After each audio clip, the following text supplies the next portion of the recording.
Fishing my local ponds. With 6-pounders and 8-pounders and many 2-pound. With an Ozark shell jerkbait and a mini spinnerbait. This fish crushed this jerkbait considering a cold front just came in. Demon time with the Dock Demon. This little guy was putting up a good fight. I only had a 4-pound line on. Small one, but a fish is a fish, so.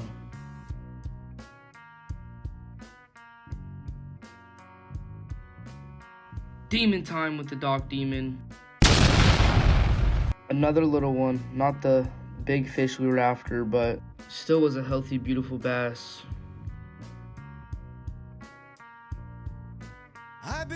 Kobe. Forgot to record on the meta glasses. Also, sorry for my hair being in the way.